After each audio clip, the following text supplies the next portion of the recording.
Hello there, and welcome to the Fandalorian. Today I would like to discuss things in Star Wars that are so much like the real world that their presence takes you out of the movie. The room I'm standing in is a classic Star Wars set and immediately gives you the feeling that you're in a galaxy far, far away. But if we went from Jabba's palace to Chewbacca sunbathing on the beach next to a boombox, or if you saw Baby Yoda waving the American flag, or a stormtrooper painted the colors of the greatest sports team to ever exist, those things would take you out of the Star Wars experience. So let's get to some real examples, starting with the Phantom Menace and the Queen of Naboo. From the moment I first saw the trailer of the Phantom Menace, I thought to myself, what's with the Japanese hooker? The design for the Queen of Naboo is ripped off the Chinese geisha, or Orin. Sorry for butchering those words.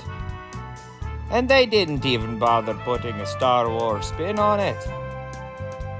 Now on to one of the worst offenders, Attack of the Clones. When Anakin and Obi-Wan are chasing an assassin, the assassin runs into a sports bar. A sports bar! With TVs on the walls playing sports. And not a funky Star Wars sport. Not even a fantasy game from another franchise. Nope, they're playing robot football. And to top it all off, there's a drug dealer in this sports bar. Just like the sports bar I frequent.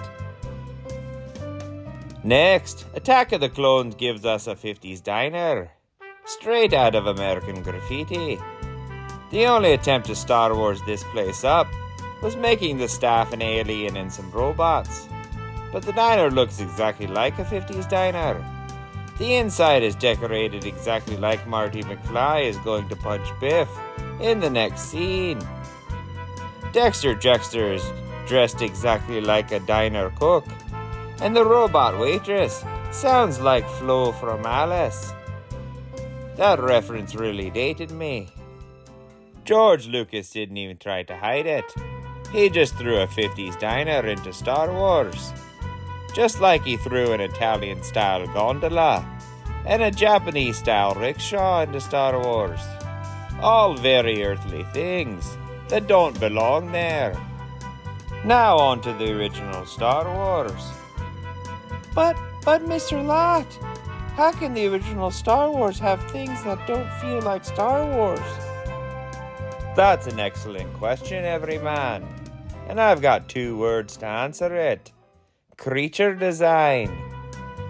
Most of the aliens created for the original Star Wars were unique, crazy-looking creatures. The kind we'd never seen before. There was Greedo and Chewbacca. And this table full of cool aliens. Then you can tell where the idea stopped flowing. And a trip to the Halloween store was the solution. There was this devil. And the Wolfman from the Michael Jackson Thriller video. And these generic gray aliens. Only generic gray aliens are usually naked. So Lucasfilm came up with the solution to just put them in the NASA flight suit.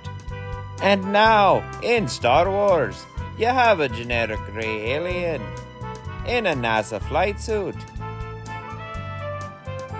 And now on to the motherlode of bad ideas, The Last Jedi.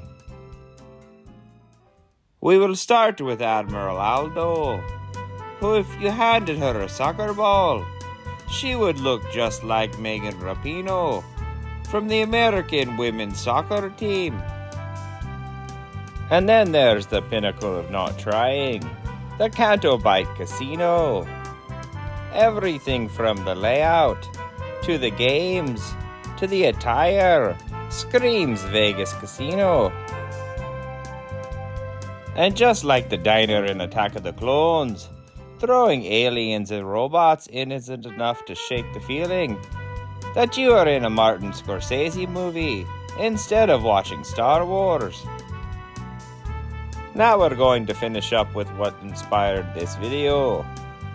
The book of the guy pretending to be Boba Fett. And more specifically, the introduction of Vespa scooters into the Star Wars universe.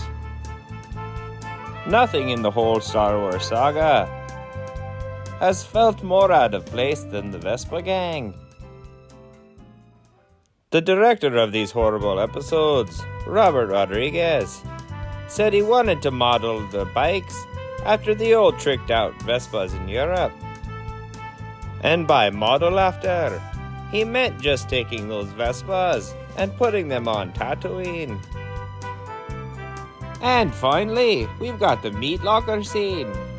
Don't get me wrong, it's a fun scene, but it took me a few watchings to shake the feeling that Mando walked into a Rocky Balboa movie. You've got the plastic drapes that cover the entry to all large freezers and fridges to stop insects from flying in. And just like real life, you've got meat hanging from hooks in those freezers.